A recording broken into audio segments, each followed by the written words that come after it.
গত 2-4 দিন আগে একটা নিউজ প্রচারিত হয়েছে যে একজন মা মারা গেছে মিরপুরে 4 তলা ভবনে। মা মারা যাওয়ার পরে 7 দিন অতিবাহিত হয়ে গেছে, সন্তানেরা বলতে পারে না যে মা জীবিত কি না মৃত। 7 দিন পরে যখন লাশ উদ্ধার করলো, তাও পুলিশে লাশ উদ্ধার করছে। এই যে ঘরের মধ্যে মা মারা গেছে, সেই রুমটার দিকে তাকালে বোঝা যায় অতি নোংরা একটা ডাস্টবিনের মতো পরিত্যক্ত, যার মধ্যে বোঝা যায় যেমন সারা এলাকার মানুষ যত ময়লা আবর্জনা ছিল সবগুলো ওখানে নিয়ে ফেলে আসছে। এই জন্য মার খবর রাখে নাই, অথচ 4 জন সন্তান আছে। একজন ঢাকা ভার্সিটির বুয়েটের প্রফেসর, একজন সচিব, একজন কানাডা প্রবাসী, উনিও শিক্ষিত। একজন মেয়ে আছে নাসরিন সুলতানা, মেয়েও এক ইংলিশ মিডিয়াম স্কুলের ইংলিশ শিক্ষিকা। তাহলে আপনারা বোঝেন ছেলেরও শিক্ষার কোনো অভাব ছিল না, যার কারণে উনি সচিব হয়েছে।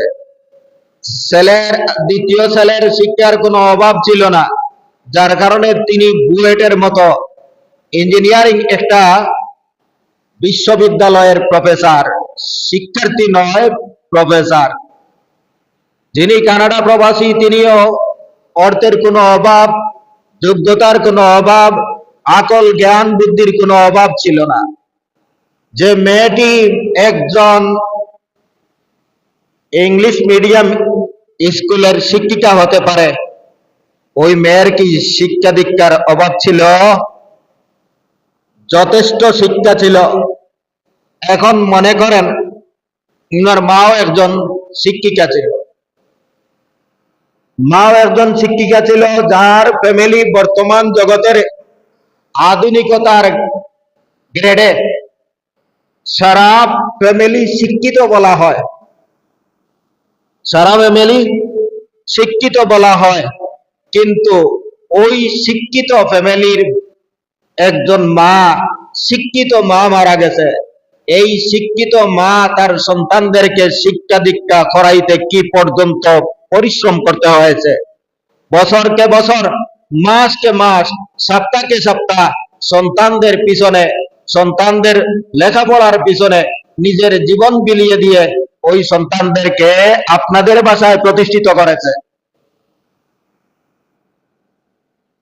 আপনি কি মনে করেন একজন ছেলে যদি বুয়েটের মতো একটা বিশ্ববিদ্যালয়ের প্রফেসর হয়, তাহলে তাকে লেখাপড়া করাইতে অর্থনৈতিক কি পর্যন্ত যোগান দেওয়া লাগছে এবং শিক্ষা দীক্ষার দিক দিয়ে কি পর্যন্ত গাইড দেওয়া লাগছে, চাকরি বাস্তবায়নের জন্য কি পর্যন্ত পরিশ্রম লাগছে। আমি একজন সন্তানের কথা বললাম, 4 জন প্রতিষ্ঠিত সন্তান আর একজন শিক্ষিত মা মারা যায়, সন্তানেরা মায়ের মুখ দেখে না।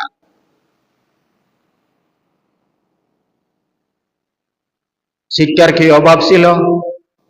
টাকার কি অভাব ছিল? যে বাড়িতে মা থাকেন, 5 তলা একটা ভবন, 4 তলার মধ্যে থাকেন, ওই মার পাশেই মেয়ের বাসা। আচ্ছা, পৃথিবীতে মায়ের সাথে সবচাইতে বেশি সম্পর্ক থাকে মেয়েদের।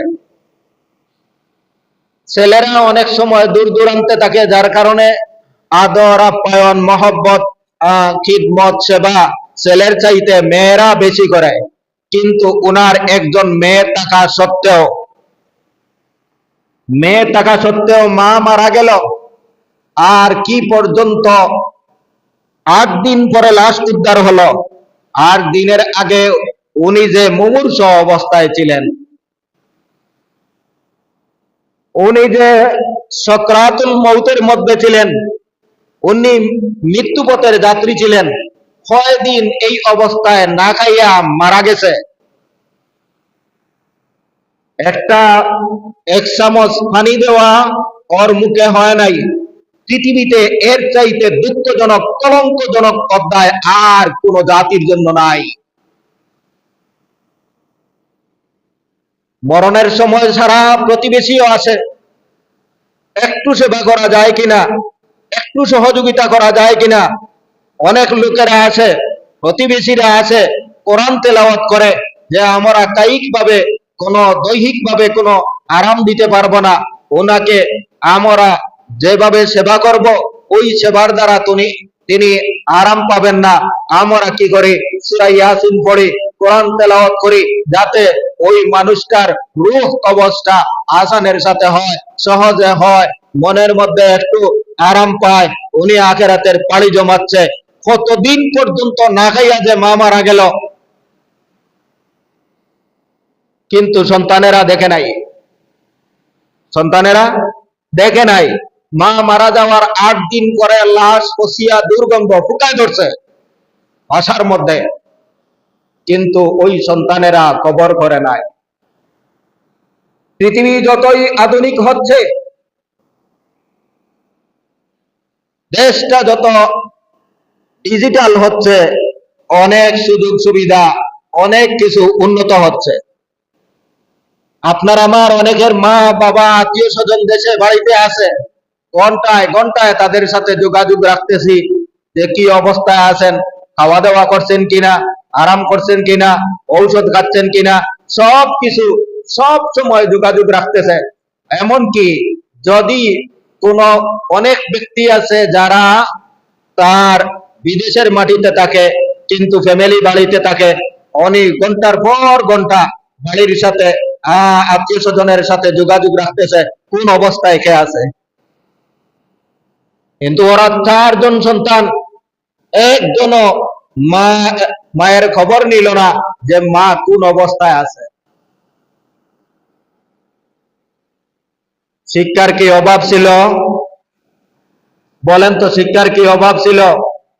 শিক্ষার অভাব নাই, মূল শিক্ষা না থাকার কারণে এই সমস্যা হয়। আল্লাহর ওয়াস্তে আপনাদেরকে বারবার অনুরোধ করি, আপনারা সন্তানদেরকে ওইভাবে প্রতিষ্ঠিত করবেন না যেভাবে প্রতিষ্ঠিত করলে মা বাবা বৃদ্ধ হওয়ার পরে মা বাবাকে দেখে না।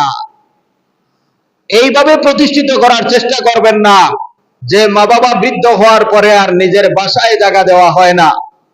এইভাবে প্রতিষ্ঠিত করবেন না যে মা বাবার সাথে সে আর সম্পর্ক রাখে না। এমন প্রতিষ্ঠিত আর কোনোদিন করবেন না। ওই সন্তানেরা সুশিক্ষায় শিক্ষিত না থাকার কারণে, দ্বীনি শিক্ষায় শিক্ষিত না থাকার কারণে, ইসলামী শিক্ষায় শিক্ষিত না থাকার কারণে, আল্লাহর হুকমের শিক্ষায় শিক্ষিত না থাকার কারণে ওই দুনিয়ার শিক্ষায় সর্বোচ্চ শিখরে পৌঁছার পরেও সবচাইতে নোংরামি ব্যবহার দেখাইছে পৃথিবীকে। এটা শুধু বাংলাদেশের জন্য কলঙ্ক নয়, শুধু ঢাকা শহরের জন্য কলঙ্ক নয়, গোটা পৃথিবীর ইতিহাসে, গোটা পৃথিবীর মানব জাতির মধ্যে মানবাধিকার লঙ্ঘিত হয়েছে। আজ মানবাধিকার সংস্থাগুলো এটাকে দেখে না, সুশীল সমাজ তাও দেখে না, শিক্ষিত নামে কুশিক্ষিতরাও দেখে না। পত্র পত্রিকাও এইভাবে সাধারণ কোন মাদ্রাসায় দুর্ঘটনা ঘটলে যেভাবে হেডলাইন করে তাও এইভাবে নিউজ করে না। শুধুমাত্র কয়েকজন সন্তান থাকা সত্ত্বে একজন মার এই করুণ অবস্থা। মূল কারণটা আজ পর্যন্ত রাষ্ট্রও খুঁজে নিচ্ছে না যে আমার দেশে এই ধরনের ঘটনার মূল কারণটা কি। আমি শিক্ষা দিলাম, বুয়েটের ইঞ্জিনিয়ার বানাইলাম, রাষ্ট্রীয় সচিব বানাইলাম, একজন ইংলিশ মিডিয়াম শিক্ষিকা বানাইলাম, আমার রাষ্ট্রের সার্টিফিকেটে এরা শিক্ষিত হয়েছে। শুধু মা বাবা যে ভুল করেছে তা নয়, রাষ্ট্র তার মধ্যে শরিক আছে। রাষ্ট্রীয়ভাবে তাকে সনদ দেওয়া হয়েছে, বিনা সনদে চাকরি পায় নাই। তাহলে এই রাষ্ট্রের শিক্ষা ব্যবস্থা কত দূর পর্যন্ত নরমাল হয়েছে, দুর্বল হয়েছে। এই শিক্ষাকে অশিক্ষা এবং কুশিক্ষার সাথে তুলনা করলেও শেষ হবে না। কারণ একটা জীব জন্তুরও মায়ের প্রতি কি আদর আছে, তার সন্তানের প্রতি কি আদর আছে, এই জীব জন্তু থেকে শিক্ষা নিতে পারেন। ইসলাম তো উন্নত শিক্ষা দান করেছে। আপনাদের মূল শিক্ষা ব্যবস্থা দুর্বল হওয়ার কারণে আজ সারা দেশের মানুষের মধ্যে অশান্তি, অরাজকতা, রাষ্ট্রীয় স্বীকৃত শিক্ষিতরা আজ যেভাবে চুরি, ডাকাতি, সন্ত্রাসী এবং মা বাবার সাথে বেয়াদবিমূলক আচরণ, অবহেলামূলক আচরণ, এই সবগুলার মূল কারণ হলো এদেশের শিক্ষা ব্যবস্থা সম্পূর্ণ ধ্বংস হয়ে গেছে। যেই দিন থেকে শিক্ষকেরা ছাত্রদের শাসন করলে রাষ্ট্রীয়ভাবে শিক্ষকের বিচার হয়েছে, ছাত্রের বিচার হয় নাই। ছাত্র